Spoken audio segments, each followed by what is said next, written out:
Hello everyone, how are you all? I hope you all are doing well. Welcome back to my next vlog. চলুন আপনাদেরকে আজকে আমি দেখাবো mainly Mathura, but বৃন্দাবনের একটা জায়গা বাকি রয়ে গেছে দেখাতে, সেটা হচ্ছে নিধিবন। ঝটপট নিধিবনটা দেখে নিন, তারপরে সোজা নিয়ে চলে যাব মথুরা। वृंदावन ये पूरा वन में 16,108 पेड़ है। सब नाइट को रात को गोपी का रूप ले लेती है और दिन में ये वृंदा तुलसी। तो आप लोग अंदर में चलेंगे, कोई भी इसका पत्ता नहीं तोड़ेंगे। एक बार बोलो राधा गोविंद की, ताली बजा के आइए।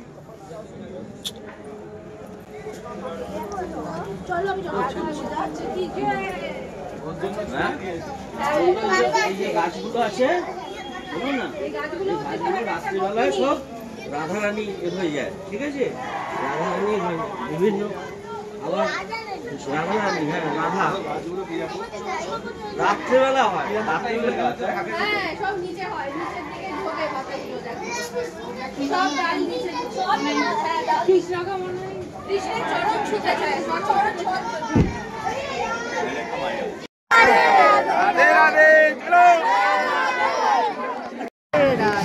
राधा रानी का रंग महल, यहाँ भगवान आज भी आते हैं राधा रानी का श्रृंगार करने। यहीं पर 4 लड्डू, 2 दातुन, 2 पान लोटे में जल, रात को 8 बजे दर दिया जाता है। 7 ताले लगा के पुजारी चला जाएगा। सुबह जब 5 बजे आएंगे आप मंगला आरती में, पुजारी आपको 7 ताले खोल के दिखाएगा। तो मंजन की दोनों लकड़ी आपको यूज में मिलेगा, पान चबा हुआ मिलेगा, लाडू खा मिलेगा, लोटे का जल पिया हुआ मिलेगा। आज भी कन्हैया आते हैं तो राधा रानी का श्रृंगार करते। बोलो राधा रानी की। কথিত আছে এখানে মন্দিরে শ্রীকৃষ্ণকে রাত্রিরে খাবার, জল সমস্ত কিছু দিয়ে পুরোহিত যখন মন্দির বন্ধ করে রাখেন এবং ভোরবেলা যখন উনি মন্দিরের দরজা খোলেন, তখন তিনি দেখেন প্রসাদ অর্ধেক খাওয়া, জল কম রয়েছে, ইভেন যে দাঁতনটা রাখেন সেটাও ইউজ করা, ইভেন সিসি ক্যামেরাতেও সেটা ধরা পড়েছে। আর এই নিধিবনের যে গাছগুলো আছে, এই গাছগুলো হলো এক একটা গাছ এক একটা গোপী। কথিত আছে এই গাছগুলো ওপরের দিকে বাড়ে না, গাছগুলো সমস্ত গাছের মাথা নিচের দিকে হিলে থাকে, কারণ এখানে এখনও প্রতি রাতে শ্রীকৃষ্ণ আসেন রাত্রিরে রাসলীলা করতে, এবং সমস্ত গাছগুলো এক একটা গাছ গোপিনী হয়ে যায় এবং তারা শ্রীকৃষ্ণের চরণ ছুঁতে চায়, সেই জন্য শ্রীকৃষ্ণ গাছের মাথাগুলো সব নিচের দিকে। এই নিধিবনে সারাদিনে যত পশু পাখি থাকুক, তারা কেউই রাত্রিরে এই নিধিবনে থাকে না, সবাই উড়ে যায়, কেন কি শ্রীকৃষ্ণ আসে এখানে রাসলীলা করতে, সেই কারণে পুরো বনটাই পুরো খালি থাকে। কেউ যদি কখনো এখানে একটা রাত্রির কাটায়, এরকম কথিত আছে, তো সে পরের দিন সকালে বেঁচে থাকে না, কারণ সে শ্রীকৃষ্ণের এমনই, ভগবানের এমনই রূপ দর্শন করেন যে তারপরে তার মুক্তি হয়ে যায়। আর আমাদের রাধারানী শ্রীকৃষ্ণের বাঁশি চুরি করে এই মন্দিরে লুকিয়ে রেখেছিলেন। দেখুন রাধারানীর হাতে বাঁশি, সেই জন্য এই মন্দিরটাকে বলে বাঁশি চুরি মন্দির।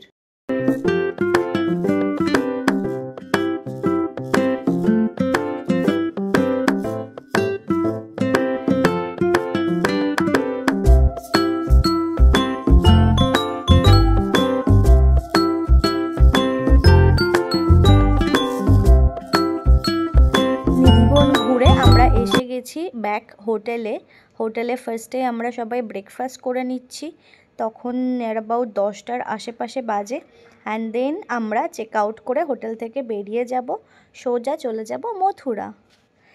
এখানে আমরা কোনো কারণে দাঁড়িয়েছিলাম, তো দেখছি আগুন জ্বলছে, একজন আগুন পোয়াচ্ছে, দেখে তো আমরা একদম দৌড়, এত প্রচণ্ড ঠান্ডা, সবাই একটু আগুনের তাপে নিজেদেরকে সেঁকে নিলাম। থেকে আমরা সোজা চলে যাব গোকুল, যেখানে শ্রীকৃষ্ণ ছোট থেকে বড় হয়েছে, সেই সব জায়গাগুলো দেখে নেব। বলুন আজকে আপনাদের দেখাবো আমি গোকুলের গলি। গোকুলে আছে প্রচুর গলি, প্রচুর গলি, আর সমস্ত গলিগুলো অলমোস্ট একই রকম দেখতে। এখানে গাড়ি থেকে নামতেই প্রচুর ট্যুরিস্টদেরকে যারা গাইড করে ওরা এসে আপনাকে ধরবে, গাইড নেওয়ার জন্য প্রচণ্ড ফোর্স করবে, ছাড়বেই না আপনাকে। কিন্তু আমি সাজেস্ট করব আপনাকে গাইড আপনি নেবেন না, কেন কি জানি না গাইড নিলে ওরা কোনগুলো দেখাবে। আমরা নিজেরাই এখানে লোকাল লোককে জিজ্ঞেস করে করে মেন মন্দিরগুলো, গোকুলের যে মেন মন্দির, প্রচুর মন্দির আছে, সবই কৃষ্ণ মন্দির অ্যান্ড সবই অলমোস্ট সেম দেখতে। তো এখানে যেহেতু আমার বড়দি এবং আমার বর আগে ওরা ভিজিট করেছে অনেক বছর আগে, তো ওরা একটু একটু জানতো।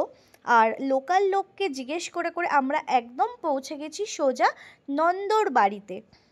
আর এখানের গাইড নিলে একটা জিনিসই প্রবলেম হচ্ছে, ওরা আপনাকে এমন এমন কিছু মন্দিরে নিয়ে চলে যাবে আর যেখানে আপনাকে দিয়ে এমন কিছু মানে ভগবানের সামনে, ঠাকুরের সামনে বসিয়ে হাত জোড় করে নমস্কার করে কি বলুন আপনার নাম গোত্র বলুন তাহলে আপনাকে কত টাকার ভোগ আমি চড়িয়ে দেব, এরকমভাবে না এমনভাবে বলবে যে আপনি সেই সময় গিয়ে না করতে পারবেন না। অ্যাকচুয়ালি এই আগের মন্দিরে সেম জিনিস আমাদের সঙ্গে ঘটেছে, আমরা ওখানে গাইড নিয়েছিলাম, আপনি দেখতেই পেলেন। তাই সেম ভুল আর নয়, এখানে আমরাই হলাম নিজেদের গাইড। কৃষ্ণ ঠাকুরকে বয়ে বয়ে নিয়ে এসে এইখানে রাখা হয়েছিল, ঠিক আছে? ওই যমুনা নদী দেখেছো, সেই যমুনা নদী পার করে নিয়ে এসে এইখানে এই মন্দিরে রেখে দেওয়া হয়েছিল। মানে এটা নন্দরাজার বাড়ি, নন্দরাজার বাড়ি এখানে রেখে গেছিল। তারপরে কি হলো চলো দেখি। সেই যে দেখলে না যশোদা মায়ের পাশে রেখে গেল, এই বাড়িতে রেখে গেছিল। এই যে যশোদা মা, এই যে নমস্কার করে না তোমার যশোদা, কৃষ্ণকে দেখো বেঁধে রেখেছে, কৃষ্ণকে দেখো গাছের সাথে বেঁধে রেখেছে। এই যে যশোদা দেবী, নমস্কার করে না। চলো এই দেখো খেলছে, ননি চুরি করছে, দেখো ননি চুরি করছে, মাখন চুরি করছে, দেখেছো একজনের পিঠে উঠে।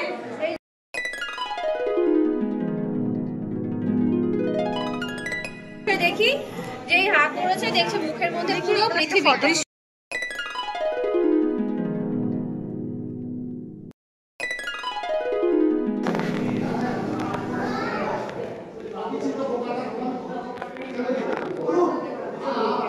এটা হচ্ছে মন্দিরের ভিতরটা, কিন্তু ঠাকুরের জায়গাটাতে না পর্দা দিয়ে ঢাকা ছিল কোনো কারণে, এই সময় হয়তো বন্ধ আছে মন্দির, যাই হোক। বাট মন্দিরের দেওয়ালগুলোতে খুব সুন্দর চমকালো এইরকম স্টোন দিয়ে সুন্দর কৃষ্ণর সমস্ত লীলা এঁকে রাখা, খুবই সুন্দর লাগছিল। আর এইটা হচ্ছে নন্দরাজের বাড়ির আঙ্গন, যে উঠোনে শ্রীকৃষ্ণ ছোটোবেলায় খেলা করে বেরিয়েছে, এটা হচ্ছে সেই উঠোন।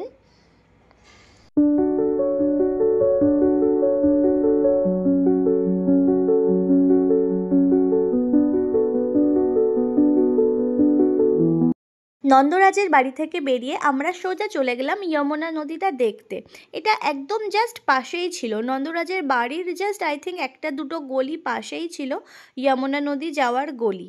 তো এই সেই যমুনা নদী, যে নদীর ভিতর দিয়ে বাসুদেব শ্রীকৃষ্ণকে মাথায় করে এনে মা যশোদার পাশে রেখে গেছিলেন। তো এই স্টোরিটা তো আমরা সবাই জানি, ছোটোবেলায় অনেক দেখেছি মহাভারত টিভিতে, দেখতে দেখতেই বড় হয়েছি। তো এই সেই নদী, কিন্তু সেই যমুনা নদীটা একদম ভরে আছে সাদা সাদা ফেনা, যেগুলো একদম পলিউশন। এত পলিউশন কোথা থেকে আসছে সেটা আমার জানা নেই, কিন্তু সত্যি এই পলিউশনের জন্য নদীর জলটা খুবই ভীষণভাবে দূষিত হয়ে রয়েছে। আই থিঙ্ক সেই কারণেই এই যমুনা নদী পরিষ্কারের ওই যোজনা মোদিজির ওপরে দায়িত্ব দেওয়া হয়েছে, যেটা এখনও কমপ্লিট হয়ে ওঠেনি। সত্যি যমুনা নদীটা ক্লিন হওয়া খুবই দরকার। যাই হোক, ভিউটা তো ভালোই লাগছিল, কিন্তু নদীর জলটা যদি সুন্দর পরিষ্কার ব্লু হতো তাহলে আরও বেশি ভালো লাগতো। দেখুন বেশ সুন্দর লাগছে না দূর থেকে দেখতে, কুয়াশায় ঢেকে রয়েছে, সাদা ভর্তি ফেনা ভর্তি জল, দূর থেকে দেখে মনে হচ্ছে বরফ যাচ্ছে, বরফের চাই। আমার মেয়ে তো ভেবেছিল আকাশের মেঘ জলে নেমে এসেছে, ও বলছে মা মেঘগুলো জল দিয়ে ভেসে ভেসে যাচ্ছে, যদিও সেরকমই লাগছিল দেখতে।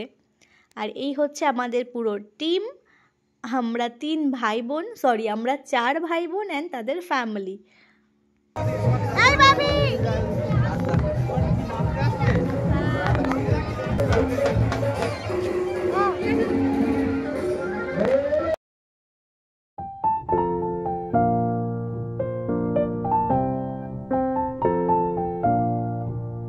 যমুনা নদী দেখে জাস্ট তার পাশে এসে গেছি আর একটা মন্দিরে। এইটাও একদম এক্স্যাক্টলি নন্দরাজের বাড়ির মতোই দেখতে। তো বলেছিলাম না এখানে সমস্ত মন্দিরগুলো সেম দেখতে, তো এটাও শ্রীকৃষ্ণর মন্দির, রাধাকৃষ্ণর মন্দির। আমরা এই মন্দিরটা দর্শন করে বেরিয়ে যাব সোজা যেখানে শ্রীকৃষ্ণ জন্মেছিলেন। যে জেলে, যে কারাগারে বন্দি করে রেখেছিল কংস শ্রীকৃষ্ণের পিতা এবং মাতা দেবকী এবং বাসুদেবকে, সেইখানে যাব আমরা দেখতে। কিন্তু আমি আনফর্চুনেটলি আপনাদের সঙ্গে সেটা শেয়ার করতে পারবো না, বিকজ ওখানে স্ট্রিক্টলি মোবাইল নট অ্যালাউড। মোবাইলগুলো বাইরে থেকেই সাবমিট করে রেখে ঢুকতে হয়েছে ভিতরে, তো সেইটা আমি দেখাতে পারবো না। বাট ওটা খুবই সুন্দর, খুবই পবিত্র একটা স্থান। আপনারা যদি গোকুল যান কখনো, অবশ্যই ওটা দর্শন করতে ভুলবেন না। ফাইনালি আমরা এই মন্দিরে শ্রীকৃষ্ণের দর্শন পেলাম।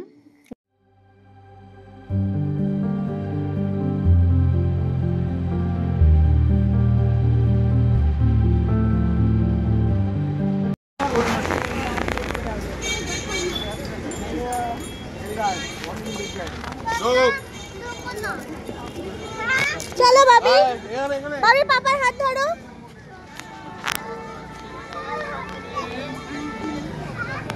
ए भाभी साइड लाओ। ओ वाह पापा, তুমি বলে গেট খুলে থাকবে। এই নিয়ে নেবে কিন্তু। কেউ নেবে না। তো আচ্ছা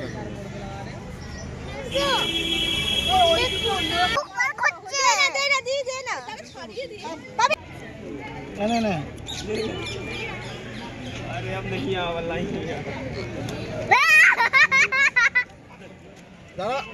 ও ভাবি খাওয়া না একটা ভাবি, আমি তোর হাত ধরি তাহলে। আমার ইচ্ছে না, पैसा देखो आ दिलाम बनने पीछे।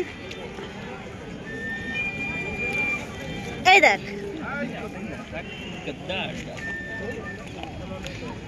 चलो खा लो। अभी खाओ। कोई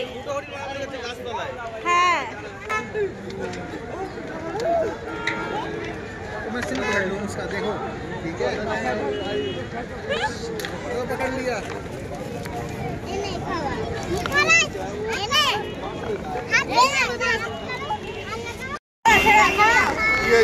चलो चाट खाई, चाट खाई।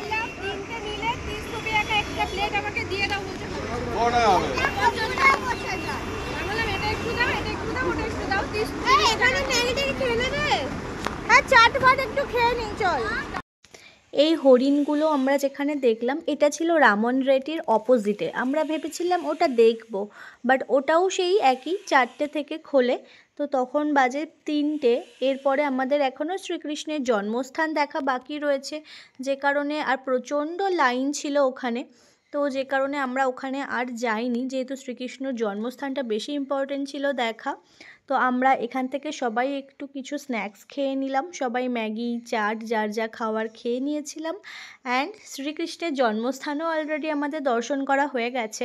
ওখানে যেহেতু ক্যামেরা একদমই অ্যালাউড ছিল না, তো সেই কারণে আমরা বেরিয়ে এসে গেছি আমাদের রাত্রিরে ডিনার করতে। এখন অলমোস্ট রাত্রির হয়ে গেছে, আমরা বেরিয়েও পড়েছি দিল্লির উদ্দেশ্যে। কোনো একটা হোটেলে এটা আমরা থেমেছি, এখানে পার্ক ছিল, তো বাচ্চারা একটু খেলছে। আমরা এখানে ডিনার করে সোজা বেরিয়ে যাব দিল্লির জন্য, কেন কি যত বেশি রাত্রির হয়ে যাবে তত আমাদের ফিরতে লেট হবে। প্রচণ্ড কুয়াশা বাইরে, তো সেই কারণে আমরা যতটা তাড়াতাড়ি সম্ভব বেরোনোর চেষ্টা করছি। হ্যান্ড ড্রায়ারে এতদিন লোককে হাত শুকাতে দেখেছি, দেখে যা। হ্যান্ড ড্রায়ারে হাত শুকাতে দেখেছি, এই হ্যান্ড ড্রায়ারে গরম হাওয়া খাচ্ছে। বাথরুমে জেন্টস ঢুকে গেছে, লেডিস বাথরুমে এই গরম হাওয়া খাচ্ছে শীতে কাঁপতে কাঁপতে। ও মা, আর আমার এই অবস্থা, আমি এরকম ঘুরিয়ে বসে আছি।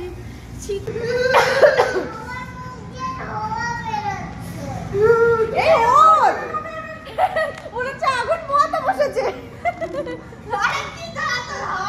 জলগুলো সবার গায়ে পড়বে।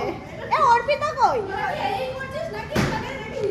ফাইনালি আমরা রাত্রি 11টার সময় অনেক জঙ্গলের ভিতর দিয়ে এসে একটা রেস্টুরেন্টে খেতে বসেছি। সবার একদম প্রচন্ড খিদে পেয়েছে খাবারের জন্য, খুব বাজেভাবে অপেক্ষা করছে সবাই। আমরা অর্ডার করলাম এখান থেকে, আর এইদিকে ওরা বার্গার কিং এর ওপরে লাফিয়ে পড়েছে, হামলে পড়েছে।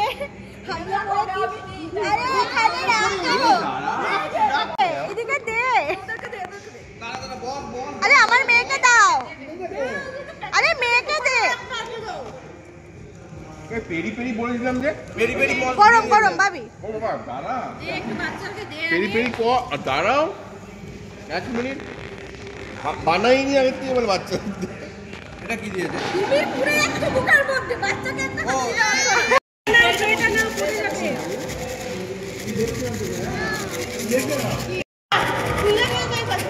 নয় কোনো নেভার নেভার, আজ অব্দি কোনোদিনও ভাবি পেরি পেরি খাইনি, নেভার। এটা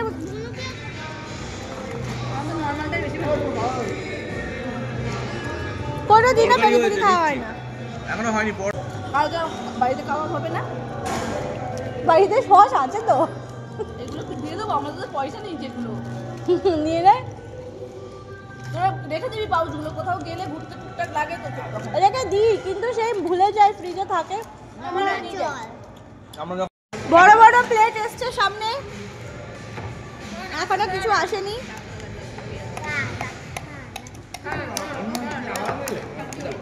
স্যালাডের ওটা দাও না একটু এদিকে, এ লেবু মাখিয়ে এনেছি আমি। স্যালাডের ওটা সব পেঁয়াজের ওপরও হামলে পড়েছে, অনেকদিন পরে পেঁয়াজ পেয়েছে, পেঁয়াজের ওপরও হামলে পড়েছে সবাই। খানা খানা খানা দো, খানা দো। এই দেখ রাজু, তুই কত পেঁয়াজ খাবি রাজু? 3টে। এতগুলো পেঁয়াজ খাবি বড় বড়? I am hungry, give me some food, food, food. এত ঝাপসা কেন আসছি? তো আজকে আমরা ভালোভাবে খেয়ে সেই সকালেই ভালোভাবে ব্রেকফাস্ট খেয়ে বেরিয়েছিলাম, আর দুপুরে আমাদের সেরমভাবে লাঞ্চ করা হয়নি। আর ওই যে মাঝখানে চাট খেলাম, বাস ওটাই, সেই কারণে সবার প্রচণ্ড খিদে পেয়েছিল। অ্যান্ড ফাইনালি আমরা রাত্রিরে ডিনার করছি এখন।